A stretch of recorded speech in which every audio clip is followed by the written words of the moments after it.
And it looks like it's true. On March 13, 2019 is when Clackels Orchards will be up for auction. So I ran Bad Apple every year from 2012 to 2018. The only reason I didn't run it the first year they had it was because I didn't know about it. After that, I ran it every year. It was something that I always did the weekend after the Grand Rapids Marathon. It was just one more event, kind of the last one of the season. Now they had it set up, there was a 12-hour event, a 6-hour event, and a 3-hour event, and they were all geared to finishing at 6 p.m. So the 12-hour started at 6 a.m. and then the 6 hours started at noon, and then the 3 hours started at 3 p.m. So the goal was to have everybody finish at about the same time at about 6 p.m. and that's kind of when the party was before it got dark. And the course, it was a 4-mile loop. Every other year they went the opposite way. It looked kind of like this, and unfortunately this is kind of what they're doing to our course. The whole orchard is going to get split up into parcels and auctioned off. There's really no way to continue because the course is just going to get messed up. So I ran the 12-hour event at Bad Apple for 7 years in a row.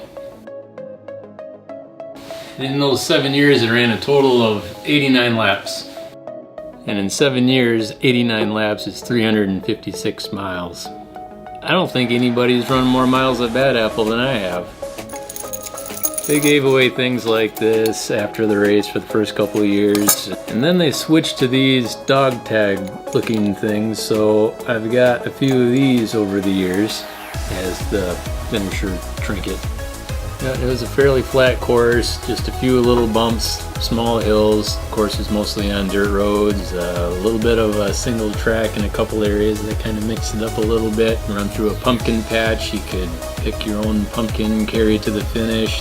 Some years it was more in the middle of the apple harvest when you can see a bunch of people picking apples and all the tractors and everything. Other years it would be like just after the prime picking season and there's nothing left. Prior to this video, I have 3 other videos on my YouTube channel that I've shot at Bad Apple race. 2016 was like one of the first GoPro YouTube videos I put together, so it's really amateurish, which I guess is what you get when you start making YouTube videos. In 2017, I also ran the St. Pat's race. It was also a 12-hour timed event by South Bend, Indiana, and I made a video kind of comparing the two of them. And for the video I made in 2018, I carried a GoPro for one entire loop, and I used a gimbal, so I sped it up so you can see exactly what the whole course looked like at like 60 miles an hour.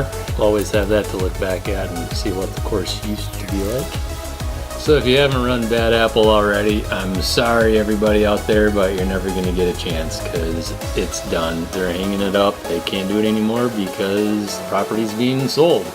Thanks, Ben. Appreciate it. You did a great job. I got to find another race to put on, and I'm sure we'll all show up for it.